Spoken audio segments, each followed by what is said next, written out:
So right off the bat, I just want to let you know that blood quantum was not even in the language until like the early 1930s. It was, put in the legal status around that window of time. Before that, it didn't exist, because if you were part of the community, you were part of the community. It's in a way for the extinction to proceed. Hey everyone, it's Ray's Radio, and today I'm going to be talking about some of the wildest, weirdest, and most ridiculous things that people say to Métis people. This podcast is super educational and also hopefully will bring you some pretty magical transformations around ancestral heritage and healing. So much love to you, and thanks for listening and being here today. There's no other ethnic group that has to continuously prove their identity. Now, I'm not saying that Métis people are frivolous about it, because we're not. You still have to prove that your ancestors came from the Red River. You still have to prove that connection, but there's no quarter, there's no half. When people ask me that, I shake my head. We have these amazing pieces of technology in our pocket and in our homes. It doesn't take much research to learn about Métis people. It's very weird to be asked how much Métis are you? It's not in our culture. If you are accepted in the community, whether or not you're card carrying, if you're accepted in the community, you're Métis. If you know that your ancestors are Métis, you're Métis. Other weird questions I have got are, is it your mom or your dad who's Native? Because a lot of people think it's very simple math in their head. It's like one parent is First Nations, one parent is white.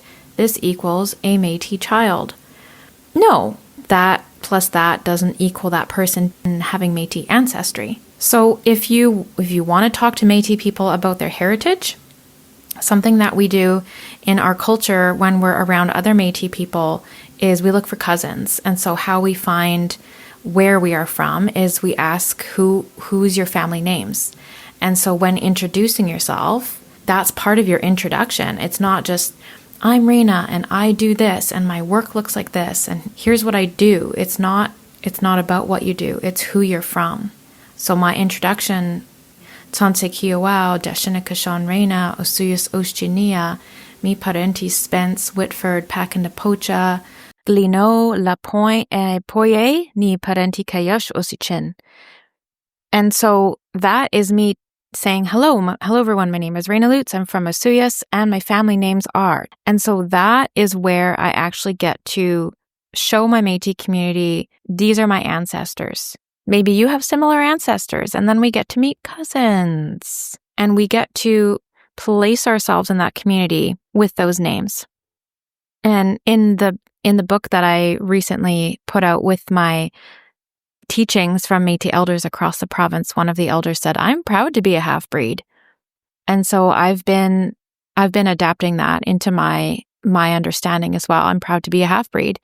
And that's where, feeling more aligned with our Scottish and English ancestry rather than French. Or maybe you have more of the Scottish ancestors than French. So to you, it feels more right or better for you to say half-breed rather than to say Métis, because Métis is a French word, right? French word for mixed. So I love that. I'm proud to be a half-breed.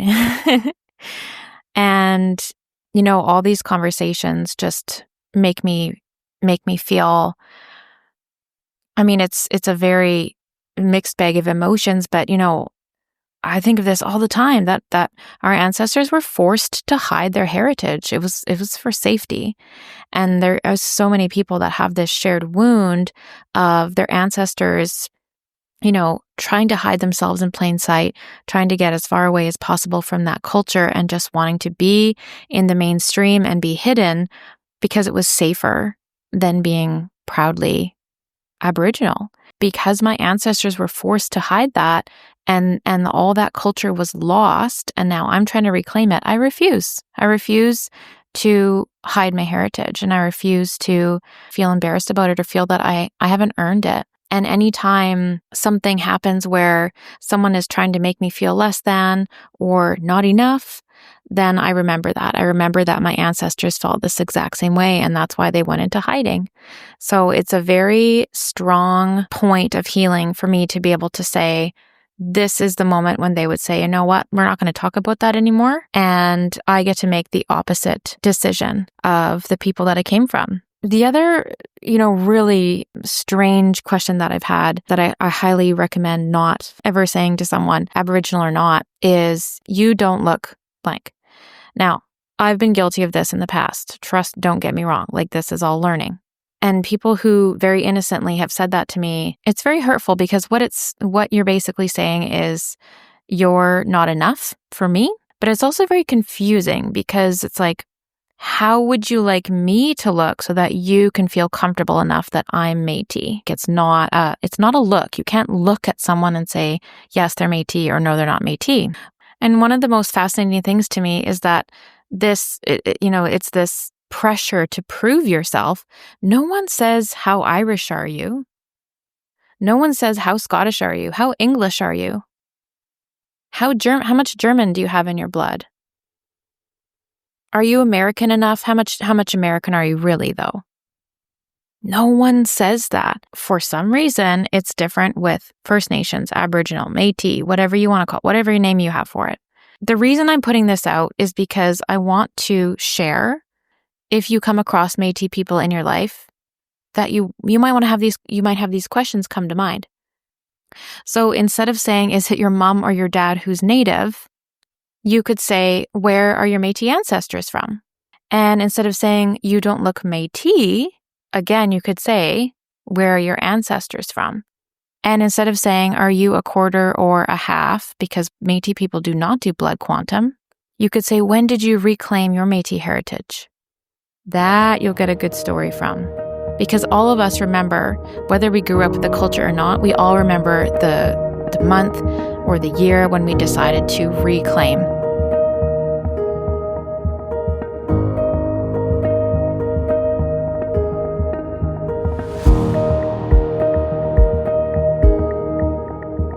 It's getting defined or even controlled by other people. So the only way to get around that is to do your own reclaiming work. Start learning the language, start learning your introduction, your family names, research your family, where they're from. Go, if you can, take a trip, go to the grave, be there, learn the culture, attend events, be a part of your community, give back to your community. Notice your dreams, see if your ancestors are coming. All of these will be the foundation for your reclaiming journey. It's such a powerful one. One of the elders in my Métis Elders book said, it's funny when people say I'm Métis, but I don't look it. Well, you do. And if you're white, you have a special obligation to pass on and carry the knowledge. As we bridge two worlds, we are so capable of taking the best from different worlds and combining them and adapting. Adaptation and resourcefulness, making relationships with people and honoring diversity because we were diversity. Skin and hair color can be different within just one family. And people who've been mistreated because of the color of the skin think that just because you're white, nothing bad can happen to you. But there's incest, rape, alcohol, all the trauma can be there. It doesn't matter what color you are. I know it's important to honor all our ancestors, and we need to honor both the European and the Native parts of ourselves because that's who we are and it's something to celebrate. And that's Dianne McLean in Courtenay, BC. She talked about all of the real bush elders she knew and was very happy to share some of her amazing medicine with me and was the one who is openly, widely reclaiming the term half-breed, saying it's not a bad term, it's who we are. By the way, if you're hanging out with Métis people, we are some of the most welcoming, open, happy people, and we love being around other Métis people. So if you're around other Métis people, always claim your Métis-ness, even if it feels scary to do so. And if you're around Métis people and you're not Métis, you are welcome. If we are following traditions, we are not a exclusive, judgmental people. We welcome people in, we are warm, we are welcoming, and we're some of the best friends that humans can have. I'm biased, of course, in saying that. However, I want you to know that the reason I'm sharing this is for education, not to shame people and not to make people scared of talking, because talking is good and communication is so important for understanding and for learning. And so if you are a healed person and you're willing to have open conversations, you're going to be able to support your community in a better way. You're going to be able to hold people in the best way. And you're going to be understanding, compassionate, a space holder, and a vital part of having people reunite and work together to get back into real community. I hold empathy and compassion for those who are doing the work of reclaiming their own culture, and as well for those who did not get to or are choosing not to. Those who are feeling unsafe in their body. We are from this earth, and our family and our heritage is from this earth.